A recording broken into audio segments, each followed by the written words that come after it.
Pro Revenge Stories. This is a bit of a long story about the value of being professional and nice no matter the position you are in. Mods, I have had to change some details of the story since my wife's work is very specialized. She must stay anonymous and stuff like this gets around. My wife and I moved to our current city back in 2013. The standards for my wife's job here are different to the standard back home. She has an associate's degree and most employees wanted a bachelor's degree. However, nothing could stop her and she kept putting in applications. One day one of the employers she had sent applications to called her back. However, it was not to tell her she had gotten the job. Instead, it was the manager telling her how unprofessional it was of her to put in for positions that were obviously above her. In fact, I'm going to delete your email from our system. Please don't apply anymore. It's just a waste of our time. I'll send you a letter since you just can't seem to follow directions in my emails. My wife, after she got over her initial shock, asked the manager for her name. I don't see why it matters, but Ivanka Tulip. My wife said thank you and continued her job hunt. Sure enough, she got the letter in the mail asking her not to apply anymore, citing inability to follow clear directions. My wife held on to this letter. I told her to throw it away, but she insisted on keeping it. Eventually my wife landed a job at one of the biggest employers in the city. Not only that, but this employer was the main supplier of business to the employer that was so rude to my wife. Well, my wife is an extremely precocious and hard-working person and eventually got her bachelor's and then became the manager over her crew. One of the manager's responsibilities was to decide who to send business to. My wife told her boss about the letter and what happened and used that as justification that if this is how a business treats potential hires, then they really shouldn't be trusted with fire business. Her boss honestly probably did not care very much and just let my wife do what she does. Honestly, my wife is kind of a badass and it wouldn't surprise me if her boss just gave her whatever it took to keep her happy. Wouldn't you know it, the rude employer's business went way down. In fact, my wife would only give them business if they were the last ones who could be called. This led to the most awesome meeting my wife has had this year. You see, to improve relations, the crappy employer set up a meeting with my wife and my wife's boss and the Sty business's top management. They needed this meeting to show how much value they could add. The day of the meeting comes and everyone introduces themselves. Finally, MRS. Tulip says she is the manager and how nice it was to meet everyone. That's when my wife said, "Excuse me, I just want to be certain. Are you MRS? Ivanka Tulip?"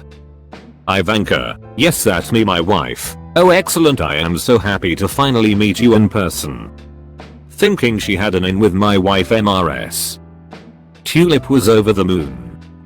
My wife let them carry on and tell her all about how much value they could add to the business and how they could really help out my wife's employer. This is when my wife says, "Well, thank you, but unfortunately I feel that we can't really give business to an employer who we feel has some ethical issues that need to be addressed." Big boss from bad employers: "Excuse me, we were not made aware of any ethical issues. What are you talking about?" That's when my wife brought out the letter that was signed by MRS Tulip. My wife then tells them that if they treat potential hires this way, then it was an ethics issue for my wife and it would be very hard for my wife to give them business. Since she had concerns about the welfare of the business, she couldn't approve any more goes to bad business than absolutely necessary. MRS Tulip turned white and you could hear a pin drop on the other side of the table. My wife thanked them for fire time but apologized and went back to her work. We don't know if anything ever happened to MRS Tulip, but that business has since downsized and has gotten a reputation for being a poor choice to send business throughout my wife's organization. TLDR: wife gets Sty response from a bad employer, then the tables get turned when my wife is the one who decides to send the majority of Sty employers' business somewhere else. This is a revenge in multiple parts and apologies up front for the length. About 30 years or so ago, I was 17 and about to head to university. An acquaintance through my parents' church offered me a job working with him, learning to be a pizza chef. Awesome. I'd need money for uni and I'd already had a stack of jobs, so working hard was nothing new for me, but being a cook certainly was. My experience with Italian was limited to Pizza Hut. So I accepted that at the start I was a liability, not a help. I started work, and to start with I worked free. Cool, but when it got to the point about 3 months later that I was opening by myself and taking whole shifts by myself, well, I should be paid. I screwed up all of my 17 years old courage and confronted the owner, let's call him Nick, because that was his name. He huffed and puffed and tried to tell me how terrible I was, but I stood my ground and now I'm on minimum wage. Not bad in my eyes at the time. I worked there for another 3 years, through most of my uni degree, often putting in 30 hours contact at uni, 30 hours at the restaurant and 30 hours of study. It was hectic, but just became the norm. Towards the end I became a lot more savvy, and started researching labor laws, keeping records of my pay packets and end of year tax receipts, and realized Nick, and other co-owners, were screwing me. I wasn't on the correct rate, they weren't deducting tax correctly, and a couple of other accounting oversights. By then I was working with my, at the time, mate, let's call him girlfriend creeping dickhead. It was Sunday night. The place was packed, I had tickets all the way down my line, and girlfriend creeping dickhead and I were pumped. We had a new boss, who'd just bought into the business, who thought he was the king of the world because he was now a restaurateur, a right wanker, but after years of having to stay back to cook pizzas on World Cup nights for the boss's friends, or Christmas, etc. I was sorta used to the grandstanding chest puffing behavior. The night in question the new boss would not let me start the second pizza oven. Think a 2-tier oven. I was only allowed the top tier on, because it cost too much. So here I am, oven full, 2 pizza chefs running full speed, and we're only falling behind, because one oven wasn't enough and it was starting to cool down from being so full and opened so frequently. New boss gets a couple of tables of mates in. Instead of just asking us to cook some comp garlic bread or whatever, he starts loading up trays himself and putting them in the oven. Not the worst crime, but because he had no idea what he was doing. Every 30s he'd open the oven to check them, cooling the oven down even further, potentially ruining the food we had in there and slowing us down measurably. I had the head chef chewing my ass out as his food was ready to go, but my food on same tickets wasn't. It was hectic and not fun. This garlic bread bandit has had to stop. Me, new boss, stop fricking with my oven. If you want garlic bread, just ask, I'll get it done immediately for you. New boss, what? Huh. Me, you're messing with my oven, you're cooling it down and we're too busy for this s. Just tell me and I'll make it. New boss, okay. Did he do it? Nope, he kept on. Cue the same conversation another 2 times, the last time I told him I'd blow my stack if he did it again. You see where this is going? He did it again. Now, after being consistently ripped off and abused, so many cookie stories from that place, for 3 years, my time was up there anyway, and this was the time to do it. I looked at girlfriend creeping dickhead and said, yo. We out of here? He looked back and simply said yup. We stripped our aprons and in front of the entire restaurant, Pizza Kitchen was in full view of the entire restaurant, threw them on the bench and told new boss we quit. All this, all these tickets, all the food in the oven you've fricked up, and your mate's sty garlic bread, this is all yours now, good luck. Then we walked out, got some coffees from the baristas, sat in front of the pizza area and watched him absolutely flounder. He had no idea what he was doing and there was literally no one else there that could help him. We could see food coming out from the kitchen, but the pizza on the same ticket was taking 20 meters or more longer to come out. Tables were hopping mad, we could hear the grumblings all around us. I'll admit it was dish, but undeniably satisfying to behold. That's not the pro-revenge though. The pro-revenge was that I'd been stealing my timesheet every Sunday night, photocopying it and then replacing it Monday mornings. I'd been doing that for over a year. I'd also told girlfriend creeping dickhead to do it. Monday I walk in and Nick was there and was furious at me. As I walking in you could see his chubby face turn bright red as he bellowed across the restaurant floor, "What the fuck do you think you're doing here? Get the fuck out and never come back." Me, "Nick, we've gotta talk.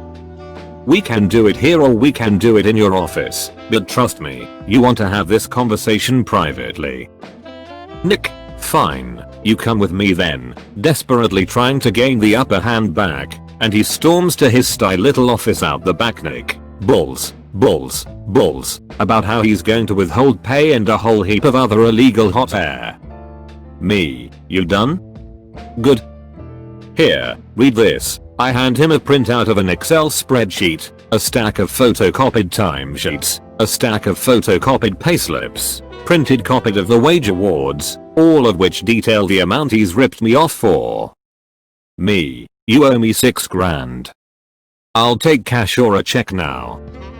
Did I mention he and the other bosses had just been simultaneously raided by the tax office and that they and the business were all on thin freaking ice? Yeah, bad timing for Nick the dick. Nick, spluttering, wringing his hands, but I can't afford it. "Look, I'll show you my bank accounts," as he physically starts scrambling to find his bank statements. Me, "Nick, I literally don't give a s about you, your bank accounts or your situation. You owe me 6 grand today or I take all of this to the tax office and all of the other relevant government departments that will be very interested in this, because Nick, I have a feeling if you're doing this to me, you're doing it to other staff here as well, huh? As for not having the money, well, again, not my problem, but you just bought a new $60,000 Pajero, so if you have to run that down to the car yard and sell it, again I don't give a s but I get 6 grand today." He literally teared up a little, I'm not sure why, maybe through frustration, rage or just being screwed by someone he though what a beneath him. But seeing a grown man who's abused you for many years cry at your hands is a pretty beautiful thing to behold as a 20-year-old kid. I got to check that day for my whole 6 grand, and yes, it cashed, but the best was walking out of his office with girlfriend creeping dickhead standing there who deadpan just looked him in the eyes and said, "Nick, we need to talk." And in they walked in to do the same thing. $10k he lost that day. The best part? A few of my friends at the restaurant caught wind of the fact that I had enraged him and asked what it was all about. I let them know how they were being screwed, how to take copies of all of their timesheets, and where to find the relevant laws. I know of several other people who did the same thing to him. And that was how I left the hospitality industry and started working in my field of study, never to look back. Hope you enjoyed my cake day present to y'all. This is a super throwback, but it still brings a smile to my face. Also, my writing sucks, so please excuse the grammatical errors.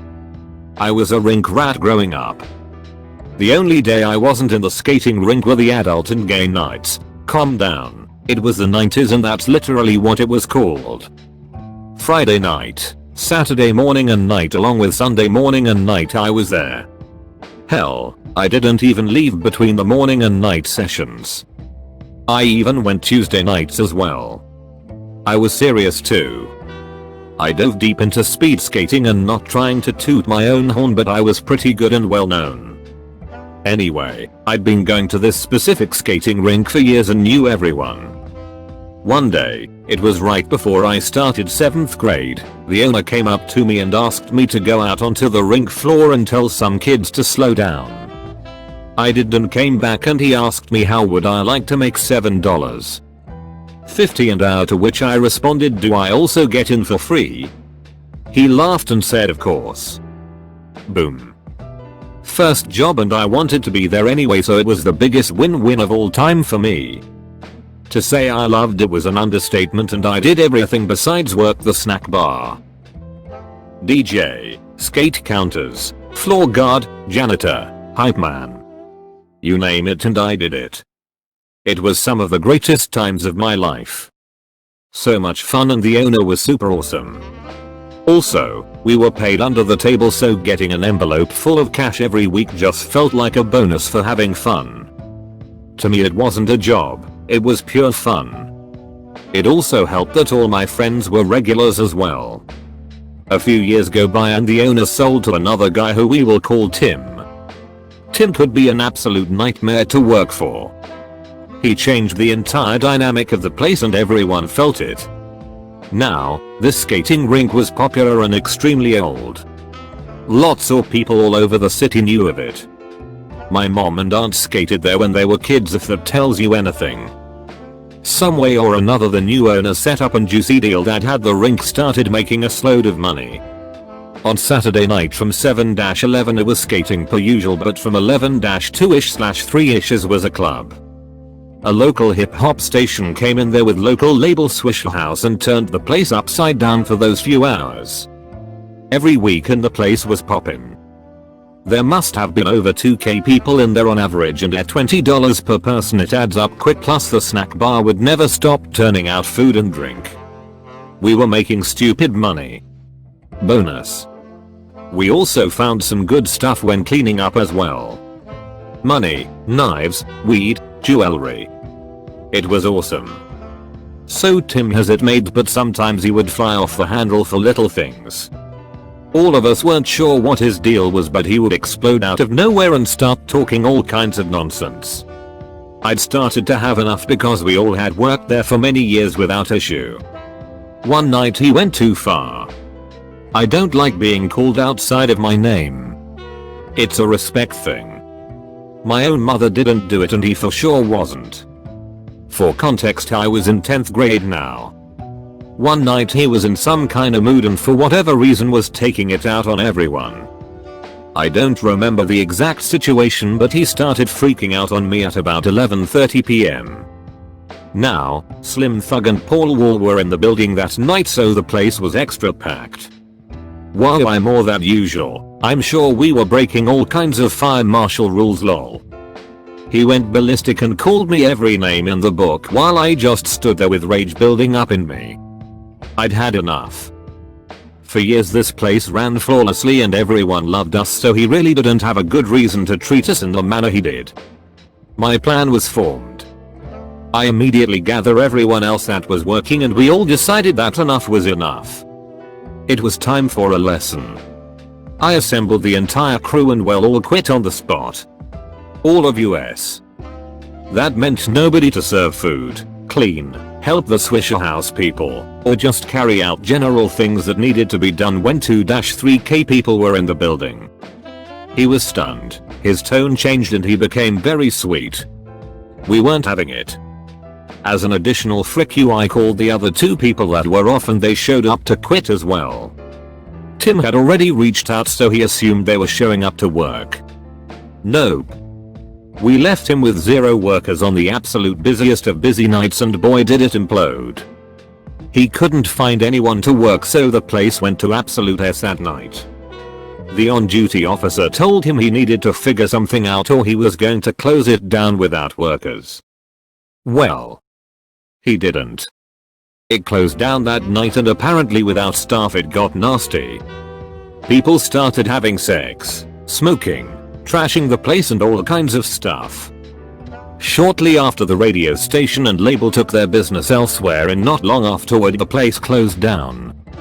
He lost his entire investment. This was very bittersweet for me because I loved the place, but he ran it into the ground. The building is still standing and I would love to bring it back to its former glory, but my pockets are deep enough yet. Maybe one day. TLDR. New skating rink owners treated employees horrible, so we all quit at the same exact time to leave him stranded. He lost a big contract with a local radio station and popular record label, which cost him big money. Rink closed down shortly after. I know this is probably the wrong place, but it keeps getting booted from ARPA to revenge. I don't think this rises to the level of pro, but it sure hurt the guy financially. TLDR at the end. It's kind of what the title says. I'm on a mobile, typos, formatting, blah. I should add that I'm not a great writer. I get my point across, but not with the panache that others do. Many years ago I was engaged to my now wife. Let's call my wife Anne. Her then ex-boyfriend was, and remains to my knowledge, a big jerk. I'm not sure why she dated him. Let's call him John. I knew that they previously dated, and didn't care. We all have pasts, including me. Anne and I clicked right away and we both knew we were the ones for each other. Anne and I are on a weekend getaway with friends at the beach. We go out to a local bar, there aren't many in this area, and we see John. A story within a story. Two for the price of none. It wasn't an absolute surprise that John was there because John was now dating one of my exes. We'll call her Melissa. I know, small world. Melissa had previously introduced me to this beach and it was a fun place. Melissa is the one ex that I despise. I'm perfectly fine to see or chat with any of my other exes except Melissa, and I wish all of them well except her. After I broke up with Melissa for various reasons, I subsequently find out that she was cheating on me, quite publicly, with at least one other guy, on multiple occasions, including when we went away to that same beach. Cue a hot, humid, beachy night. Lovers arm in arm. I tell Melissa that I'll wait in line for us, you sit and I'll call you when I'm near the front. Melissa thanks me by publicly sucking the face of a guy 200 feet away around the corner, unbeknownst to me at the time. After we broke up, Melissa's friends told me that story and other similar gems that made me feel quite embarrassed for being so oblivious. Anyway, back to the main story.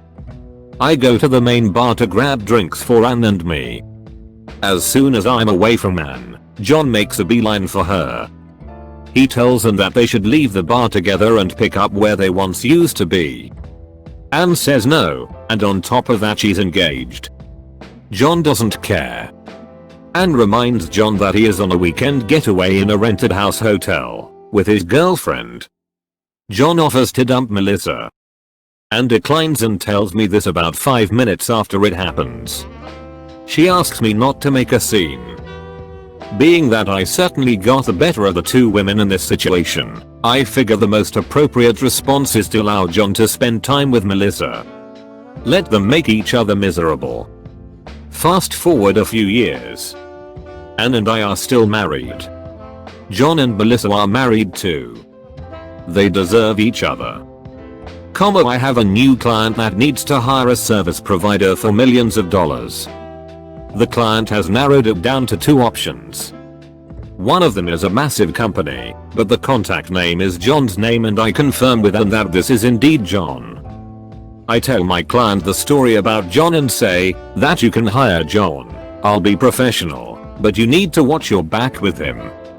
I say alternatively we can still use the service provider and ask for John not to be involved and get someone else to be the point person. My client is more aghast at the story than I ever was. He is very traditional old school. He says he absolutely won't work with John or his company, and hires the other provider, which is fine by me, and they both do the same job and cost the same, so it's really a matter of comfort level with the day-to-day folks. I'm not sure if my client told John why. I told my client that he was absolutely free to explain why and I hoped he did, although I doubt my client would do that. He was too polite.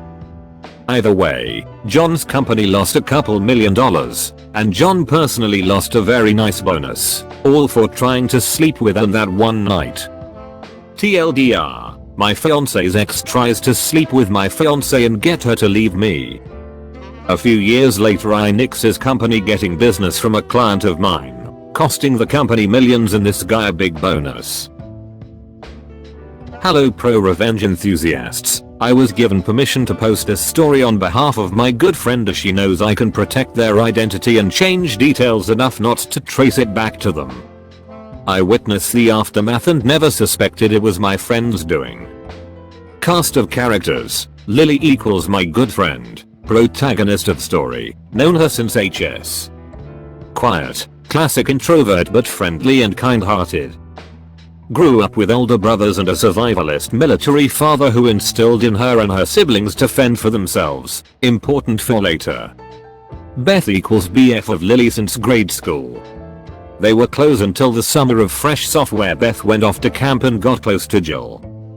For 2 years, Beth has been friendly, but only hangs out if Jill is around. Jill equals classic extrovert personality. Cool to be not cool chick. Beth is her crony while Lily is an annoying fly on the wall some days and occasionally fun on others. She has other social friends she hangs out with, and it's important to know that Jill has backup. John equals new junior student to their school. Military brat like Lily, youngest of 3 older sisters. Friendly with Lily until the incident. Note, this story has parts where an underage girl took Polaroids of herself for personal use. So for the sake of this Reddit post, she was clothed and absolutely not showing anything inappropriate an underage minor should be showing legally. There is your legal disclaimer. The incident: John had just moved with his family and started attending our local HS. He had a hard time making friends as he moved a lot, being a military brat and all. Turns out he had 2 classes with Lily their junior year, including PE. Even more, they semi-knew each other from their father's military service, and he was looking for a friendly face and Lily was it. Lily and John were seen at the local mall together, hanging out food places, and the rumors of them going out dating started to spread. The junior girls were fawning over this guy like no other junior existed. But John started talking to quiet Lily, to everyone's surprise. Lily liked John but they weren't dating, but the thought had crossed her mind. Beth, on the other hand, grew jealous of her longtime best friend and the attention she was getting from John and the rest of the school. She was soaking up all the lies and conspiracies of Jill, telling her that she deserved John and Lily stole him from her. They hatched a plan to frame Lily as this slut and hoe, no good for John. Beth and Jill invited Lily to a girls' day out that weekend and she accepted. The 2 girls brought their Polaroids, before digital cameras and cell phone cameras, and said they wanted to get shots for their memories board. It was a thing back then, just go with it. Jill had a BF at the time. The other 2 knew she and him had sex fairly frequently. Jill wanted to stop in a Conref store, or the equivalent at the time, to pick up some sexy time fun toys. Beth encouraged Lily, who was reluctant but caved anyways. The 3 browsed the aisles, picked up sex toys, giggled at others, and Jill and Beth went in for the kill. They got Lily to hold up some sex toys and took some Polaroid shots of her smiling and laughing with them. A few weeks later, John is now ghosting Lily and being distant with her when they do talk. Lily is confused but chalks it up to issues at home. Beth and Jill are playing super friendly with Lily ever since the girls' day out, and she is none the wiser. As part of an inclusion-packed ritual thing, Jill suggests that each of them wear a super sexy lacy thong to school the next day. Lily is uncomfortable, but she went along with it. Went to the store that evening, bought some of the skimpiest lacy thong type panties she could find and blushed as she bought them. The next day Lily is flushed all day, realizing that it was PE day and she would have to change. Yes, Jill and Beth had the same class as her, but it was embarrassing as hell. She opted to change in one of the bathroom stalls and headed out to the field. The class does its laps, the teacher dismisses them for the showers, and Jill, Beth and Lily walk back together last as usual. John stuck around to clean up the relay cones as this was his task. So I'll paint you a mental picture. Our HS's playfield was far to the little tip of our L-shaped school grounds, with trees and a hill providing a natural barrier on the inner side and the back of the gym, and lockers providing the other visual barrier. It was just those 4 still on the main field, with the majority of the class already around the main locker room heading to side entrances. Beth and Jill are eyeballing on either side of Lily, as she gets a weary feeling that something is about to go down. It happens within an instant. Jill and Beth grabbed the side of her gym shorts and pulled them down, while at the same time pulling Lily's shirt up and over her head. Lily's lacy thong is exposed as she screams and falls over. Jill and Beth are cackling like mad women. Everyone who is still within eyesight turns around to see what happened. Lily is mortified and quickly tries to hide her exposed body. To the students in front, they don't see much, just Lily pulling her shirt down and shorts back up from the confines of the dirt field. But John gets a full view of everything. The lacy panties, the two girls pulling a mean prank, etc. John doesn't come over to help but instead finishes his task and walks away. The aftermath word spread fast that Lily was pantsed at pay and was wearing a sexy thong. Rumors then spread it was for John. Then rumors took a mind of their own and suddenly Lily was seen giving John BJs around the gym lockers after school. That they had sex often. Lily was mortified by these rumors and Jill and Beth were eager to tell the story to anyone who asked to confirm what happened. Christmas season came and went and second semester started. John distanced himself from Lily as much as he could and they rarely talked more than a simple hello and simple greeting. Beth and Lily stopped hanging out with Lily entirely and thankfully they had no classes with her from February onward. Lily's circle of new friends began to grow and piece by piece Lily began to find out the full story of what happened. John was shown those Polaroid shots, led to believe Lily was a slut, not whom she seemed to be, untrustworthy. A huge thing with John, and the day of the pantsing confirmed it for him. Lily wore sexy undies all the time. Proof she was a slut hoe. Not someone to be trusted. Beth and Jill planned all of this because Beth liked John. They were now dating. Lily was beside herself with disgust and that feeling of betrayal. The revenge planning set up execution. Lily's plan for revenge began by letting all her friends know that she was just saddened to hear all this. That she trusted them and they did this to her. Sowing the seeds of I forgive them in her friends' minds. Lily spent a few weeks stalking Jill's house until she caught the one night she left her car door unlocked in her driveway, something Jill frequently did. The hidden envelope in the same spot she remembered Jill saying it was and left everything else exactly as it was. The next part of Lily's plan took timing and carefully worded notes in Beth's handwriting, hinting that Beth wanted to throw a surprise party for Jill's 17th coming up that May.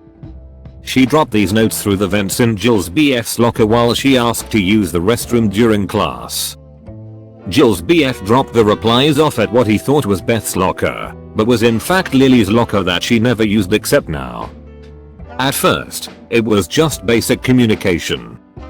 Then Lily used secret communication to come onto Jill's BF as if Beth was interested. At the same time this was happening, Lily's plan was separate Beth and John by doing the same thing in reverse. John was the enemy according to Lily by not coming to her defense, not asking her anything and just believing the lies told about her. She refused to involve anyone else in her plan, for fear of getting caught, but she knew she had to get help. She asked her friend to talk to John about Jill's surprise birthday party coming up in May and if he was willing to contributing anything or help. Lily took the opportunity to slip a padded envelope that said 3 Jill and a sticker of a birthday cake on it into his backpack. At the same time, Lily's friend handed him a similar padded envelope that had a picture of a birthday cake on it. Lily is not stupid and knew how guys think.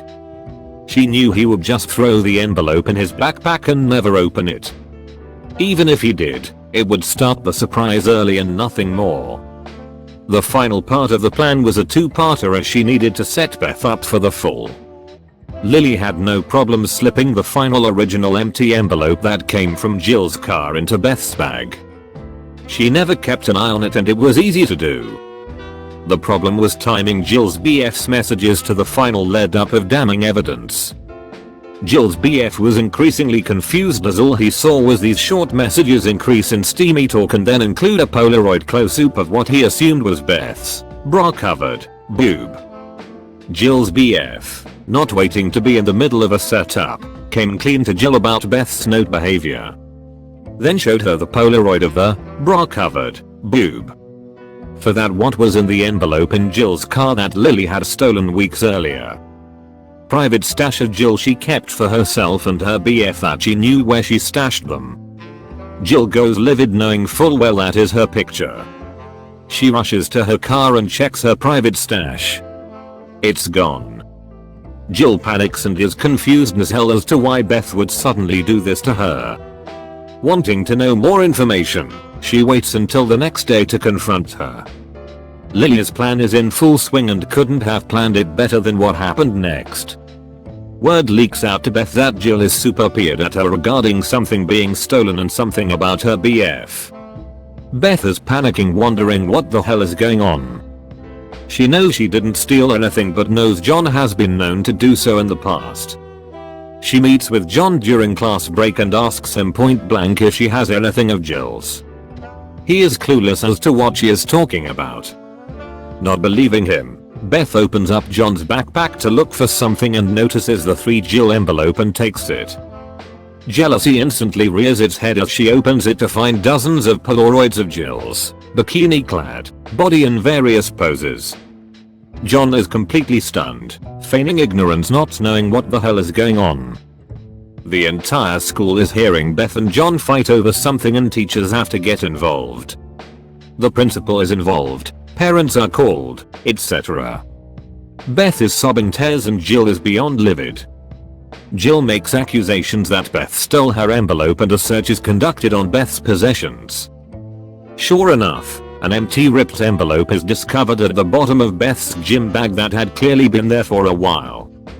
Jill identifies it and Beth gets expelled. John and Beth break up because John can't trust Beth anymore. Jill doesn't want to hear anything from Beth and Beth eventually has to change schools her senior year but doesn't do much good as the rumors follow her there as well. Jill and her BF break up the end of their junior year and John ends up moving away at the start of his senior year. Lily never told anyone this story for fear of police involvement, distribution of clothed photos of a minor, etc. It was only just recently she shared this full account of what happened all those years ago over virtual happy hour. I couldn't stop laughing at how I never knew, never suspected she orchestrated the whole thing and framed Beth. Goes to show you, do not mess with the quiet ones. TL. Dr. Friend gets humiliated in front of guy as he was fertilized and misled. She plans a revenge a half year later by framing her former BF, breaking up their friendship. Ending the relationship of her former BF and the guy she liked and forced her to change schools. Nobody suspected it was sweet innocent victim friend who wouldn't harm a fly. Thank you for watching. Don't forget to like, subscribe and leave a comment.